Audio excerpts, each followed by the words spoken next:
Aqui estamos nós, voltando com o Dr. Marcos. Marcos, fala pra gente, né? O que é que a gente pode visualizar com relação à questão da radiologia e do diagnóstico, né? O diagnóstico por imagem. O que é que seria isso? O diagnóstico por imagem foi um avanço gigantesco na área da saúde. Eu gosto muito de fazer um paralelo. Meu avô, por parte de pai, ele faleceu com 106 anos de idade. Ele foi da época onde era médico sem existir a penicilina. A penicilina foi o primeiro antibiótico. E na hora que você conversava com ele, ele foi presidente da Academia Pernambucana de Letras, era uma pessoa que lia muito, uma pessoa muito culta. E na hora que você conversava com ele, poxa, qual que você... Era médico? O que você acha que foi o maior avanço da medicina? Se você fosse começar a perguntar com ele, você pensava que era o quê? Uma ressonância, uma coisa assim, o que a gente imagina ver a pessoa por dentro. Isso. E você via que ele dizia isso, mas que antes, ele dizia que a radiologia mudou muito, que era você conseguir ver por dentro coisa que você não via. Isso. Certo? Mas ele falava muito também em relação ao antibiótico, diz que mudou muito a era do tratamento. Então é algo que é encantador você conseguir ver o que tem sem você precisar chegar lá. Isso. Então o diagnóstico por imagem entra nessa lacuna. Em princípio, a nossa especialidade eram médicos clínicos que estavam em busca de um diagnóstico, palpavam o paciente, começavam a fazer uma coisa ou outra e não conseguiam chegar naquele diagnóstico. Então começavam a fazer alguns procedimentos. O primeiro raio-x era chamado uma abreografia, foi um português, Manuel de Abreu, e que começou a fazer o raio-x, o raio-x de tórax, né? E começou a ver se a pessoa tem uma pneumonia ou não, porque antigamente nem o estetoscópio que a gente vê tanto, né, começou isso no começo da medicina, e sim era um pinar. Era tipo um dosador daqueles que você tem de bebida, que tem um lado que é menorzinho e um lado que é maior. Então você colocava aquilo ali nas costas da pessoa e escutava pouquíssimo, mas era o que você tinha. E com isso você já conseguia já conseguia tratar as pessoas. Isso. Hoje em dia, imagina o que a gente consegue fazer. Os recursos, né? E se a gente ficar com isso aqui gravado, imagina o que a gente vai conseguir fazer daqui a 20 anos. É verdade. Bacana. Mas qual a diferença entre o técnico de radiologia e o médico radiologista? É o técnico que faz o exame? Como é que isso funciona? Pois é, pegando aquela mesma linha que a gente tinha, que os radiologistas, os primeiros radiologistas eram os clínicos que começaram a fazer exame, os outros clínicos começavam a pedir muito exame para ele. Então ele não conseguia mais ser clínico e tratar as pessoas. Então com isso, ele começou a fazer muito exame. Ele não conseguia dar conta de fazer tantos exames. Isso. Então ele teve que treinar pessoas para que fizessem os exames. Aí nasceu a necessidade do técnico de radiologia. Então o técnico de radiologia, ele faz um raio-x, faz uma tomografia, faz uma ressonância, faz uma mamografia, faz uma densitometria, mas tudo isso aliado a um médico que está supervisionando ele, aliado a um médico que montou um protocolo para ele fazer, aliado a ter um médico na retaguarda para que ele consiga tirar dúvida. Digamos que a maioria dos exames que a gente faz são em protocolos, mas sempre vai mudar. Sempre vai ter alguma coisa que doutor, uma paciente aqui me pediram para fazer um raio-x dos dois joelhos, mas um joelho dela, um é mais em cima, outro é mais embaixo, porque ela teve uma amputação na perna. Então, e nisso o radiologista vai poder orientar melhor o técnico.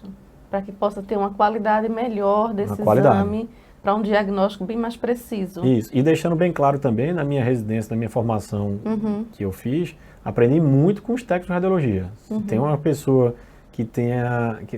não é uma pessoa só, que era uma equipe lá muito bacana, mas tinham dois lá, que era Henrique e a Luzia, que eles dava show mesmo, você aprendia muito com eles. Eu imagino.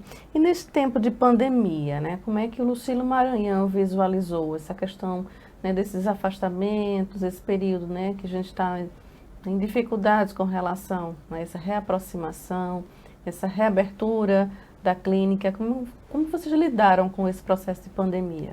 Interessante essa pergunta. Que, na verdade, a gente nunca parou a nossa operação pelo seguinte fato. A operação da gente reduziu drasticamente, como o setor de diagnóstico por imagem reduziu muito. Era aquela orientação, todo mundo ficar em casa. Isso. E nós, eu particularmente, encabecei até também essa conversa de dizer, a gente fez um juramento como ser médico. Chegou uma doença, chegou uma pandemia, não vou ficar em casa não. Então, basicamente, nesse período da pandemia, naquele período, uns 2 meses maiores, que foi abril, maio, nós pagamos para estar ali aberto. Mas reduzimos a nossa equipe a menos de 20% do que era. Nós mesmos arregaçamos a manga, íamos para lá trabalhar. Era Aquela época, aquela maluquice que a gente não sabia o que era para se proteger ou não, então era 2 máscaras por cima, capote, era tudo mais. Isso. Fizemos uns critérios para você selecionar o que era urgência para fazer na hora e o que não era, o que podia esperar.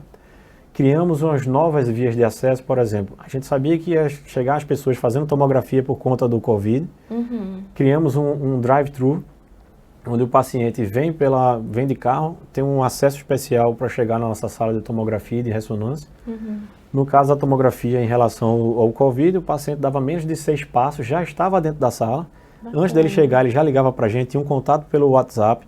Toda a documentação já era enviada antes, ou seja, a gente não tinha um contato, a não ser o dele de pegar a sua própria caneta que ele trazia de casa, para assinar, para realmente dizer que ele tinha ido fazer.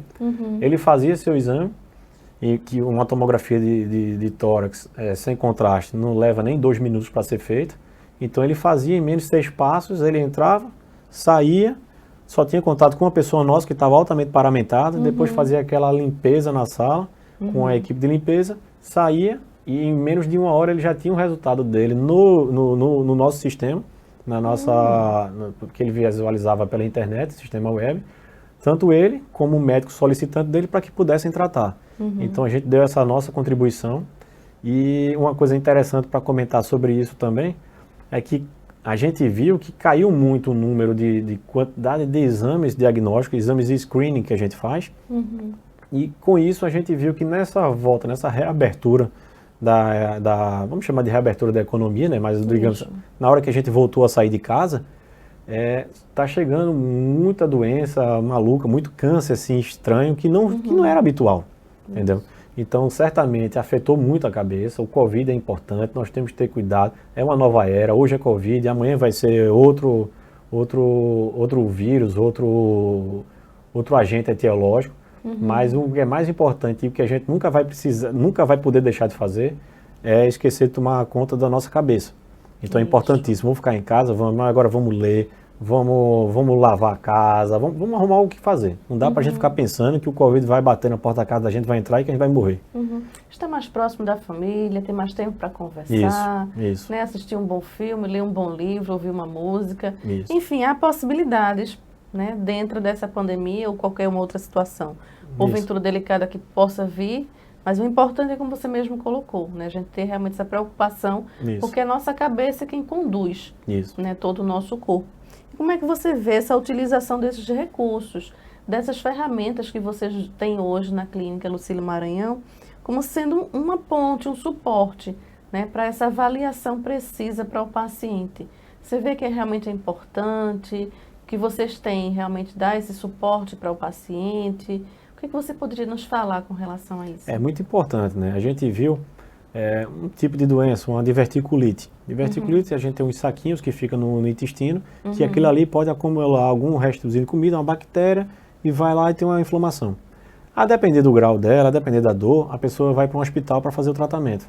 Então a gente viu que nessa época da pandemia, pacientes, inclusive médicos, iam lá, procuravam o nosso atendimento, a gente fazia o exame e tudo mais, e eles diziam, poxa, eu não quero entrar no hospital agora de qual forma, sem saber o que é que eu tenho.